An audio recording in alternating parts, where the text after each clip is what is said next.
Hello again. So today I'm going to talk about something again which is a bit controversial. So I'd say most people would like the world to be better than it is. And a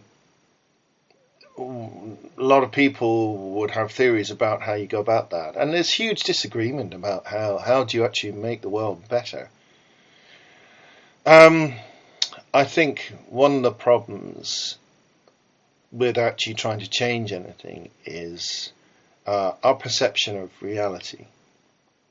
And there's a lot of absolute BS that's being thrown around, particularly in spiritual circles, which is sort of this idea that you create your own reality.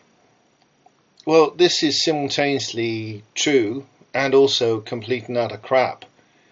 Um, Obviously, the way we see the world all depends on perception, on our interpretation of reality. So the brain does create a version of reality. What it's doing is it's using your senses, all the different senses that you have, and creating a picture of life, the world, of who you are and where you fit into it. But that is very subjective. Um, to say it's completely subjective is probably not entirely true. There are certain realities, if you like, that are given. Um, if you just look at a simple example, such as the sky, if you asked any person on the planet, where is the sky? What is it? You're going to get pretty much the same answer. It's up there, that it's generally blue in colour, that there are clouds. Sometimes you can see the sun. Sometimes you can see the moon, you can see the stars. The sky changes. So there, you could say that is a given, that is a universal truth. But there is a very much a blurring of a continuum, if you like, of what is absolute fact, what is universal truth, universal reality, down to what is subjective truth, subjective reality. And where do we fit on this continuum? That's very much something people would argue about. This idea of creating your own reality, you can trace that back to many different sort of spiritual paths. You could talk about Buddhism and samsara and the illusion. You could look at Plato and the allegory of the caves, and that what we're looking at is shadows, and the reality, once you discover it, is outside the cave. And while these things are actually true, in that how you perceive the world is to some extent a matter of choice, to some extent a matter of social conditioning and your education and your experiences of life. I mean, it's a feedback loop. Your experiences actually alter how you perceive the future. So based on past experience, the brain will judge future events in comparison to the past, to what's happened to you already in your own life. That's not to say that certain things are going to be objective and not entirely linked to your own subjective experience. And also, that's not to say that everything is either deterministic and that we have predetermined predestination, which some people believe in, or the complete opposite, where we have absolute control of our reality. I think real life is actually something in between, and to believe in either of these extremes is quite absurd. It's quite ridiculous, really. This idea that everything is predetermined can be easily disproven, and the idea that you create your own reality can also be disproven. What I would say is we have the ability to affect our future, to alter our existence. It's constantly in flux. Every moment is here and then it's gone. We're constantly traveling through time. Every instant is an opportunity to affect the future. And how we choose to look at the world is very instrumental in what happens in our lives. That is absolutely true. But unfortunately, we're all being peddled this nonsense that you can just visualize a wonderful world and that's going to make it happen. All you have to do is think positive and believe things are going to work. That's a magical thinking. It's crap. It doesn't work like that. The world does not work like that. Okay, if you have a positive outlook, the chances of you succeeding in something are far greater, but that doesn't mean you can just change anything. You just can't will a unicorn into existence that will suddenly manifest in front of you just because you want it to.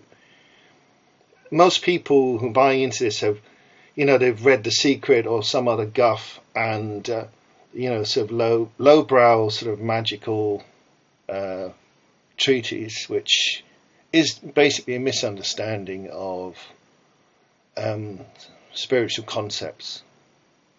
I did read that book and I thought it was the biggest load of crap, codswallop I've ever come across. Absolute junk. But it's amazing how many people think that is brilliant. And you can just manifest anything you want just by sheer power of will. Well, you can't. You can't manifest the sky to disappear, or an elephant to float up into the sky and sort of, end up on the other side of the world just because you willed it.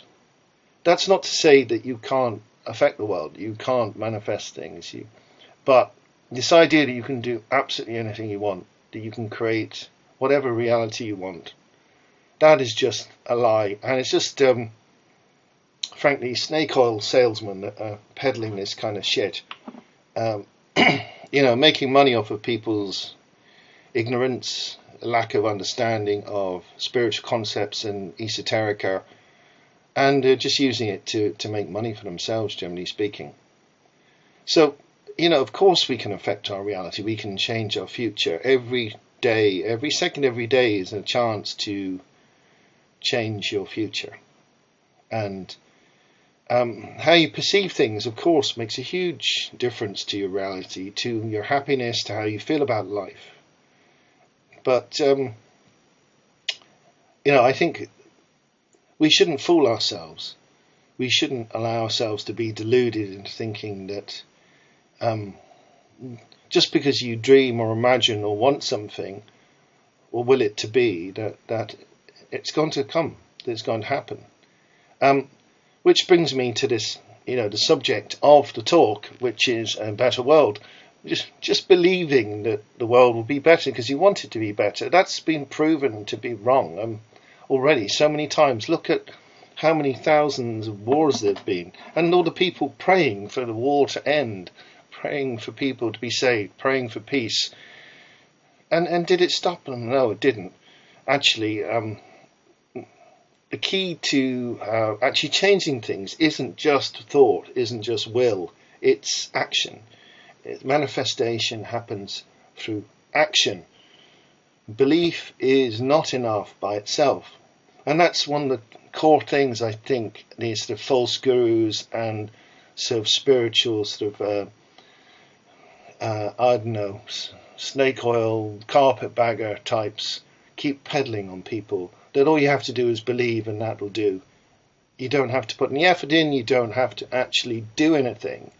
That is just such a load of bunkum. You have to put in the time, you have to put in the effort, you have to put in the action to change things, to make things go in a certain direction. You've got to put in the time. You've got to put in the effort, both mentally and, most importantly, you've got to do it physically as well. You have to actually make things happen, either by force of will or by actually getting up and doing something.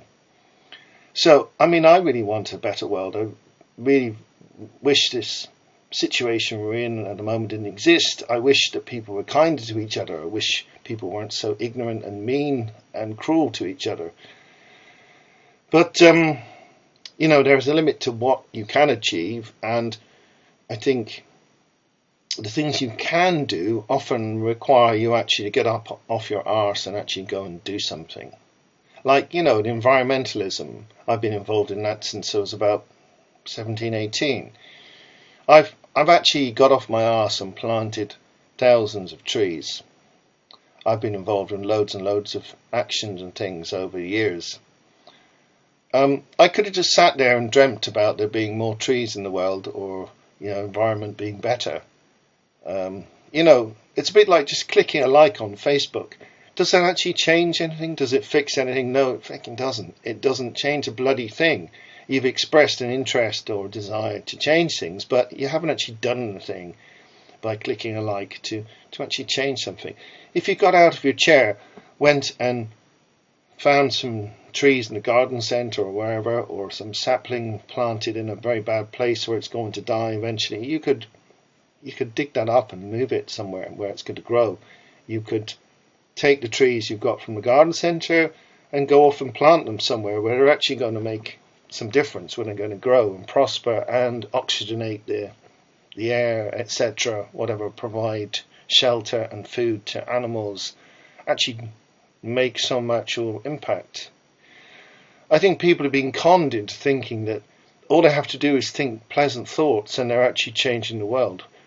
You're not changing anything. You are just changing your internal reality. You're not actually changing objective reality.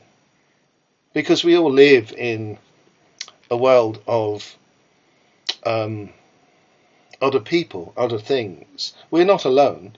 If your reality was just you and you were the only thing existed, and then you would obviously be able to alter your reality in a real sense, in that it would, because you were the only thing that existed and you don't interact with anything else because it's just you, then whatever you visualize would actually happen. But that's not how it is. We may be part of the creator, we may be part of the one. In a certain sense, our sense of separation is an illusion, but at the same time we are individual creatures, we're individual souls, and in the case of humans, there's about 8 billion of us on this planet, and each of us is having an impact on our own lives and on other people's lives too. So, this idea that you can just think of stuff and it will just happen, that you can make everything exactly how you want just by the power of your own thought, your own imagination, it is very misleading. We do have the ability to change. We have the ability to change our own perceptions, to change reality, but there's a lot more to it than just sitting there thinking and visualizing. It does require many different things. And in some cases, no matter what we do, we won't be able to change certain things. So I think what we need is some middle ground, where there's an acceptance that there are limitations, but also be open to the idea of trying to affect change in the world, of actually using the opportunity you have to do something good, to make the world better, which does involve thought. Everything starts with thought. Okay, every action begins with thought. Me picking up this glass because I've got a dry throat and having a sip of water began with a thought that my throat's a bit sore, I need some water. I sent an instruction to my hand and it picked up the glass. But that all originated in just a thought in my head, and everything starts that way. So yes, it's true that reality is created by your thoughts to some extent. But I have no effect over what the sun is going to do. Me thinking about the sun doesn't change what the sun is going to do or when it's going to set. What I do have control over is my immediate reality. How I feel about life, how I feel about other people is under my own control. And my ability to affect life, affect other people and everything that goes on around me, resides within me, within myself. I think there's this huge misunderstanding. I think the message of Buddhism is about not being able to change the entire universe, but being able to change yourself. And Gnosticism, again, which is very misunderstood, is about not becoming a god or thinking that you are a god. It's about changing yourself and your ability to change your impact on the universe around you and your understanding of what that is and what your life is and what it's about. So I would say to people who are kind of going down this way of thinking, oh, I can do anything I want just by thinking it, that you need to reassess that, because you've been deceived. It's bollocks. It's utter bollocks. And don't buy into that. If you want to make the world better, just believing is not going to change it. It's not going to work. You need to do a lot more than that. If you're really serious about making the world a better place, start with the thought and then turn that into actual actions. Actions speak louder than words. That's a very hackneyed, overused phrase, but I'm afraid it's actually true. If you want to change the world, you have to take action. Okay, I think that's enough. I'm going to shut up now. Thank you for listening. I hope you found that insightful, useful, interesting, whatever. And please click the like if you did find it of some use. And if you want to subscribe, I'd be delighted. Okay, that's it for today. Bye for now.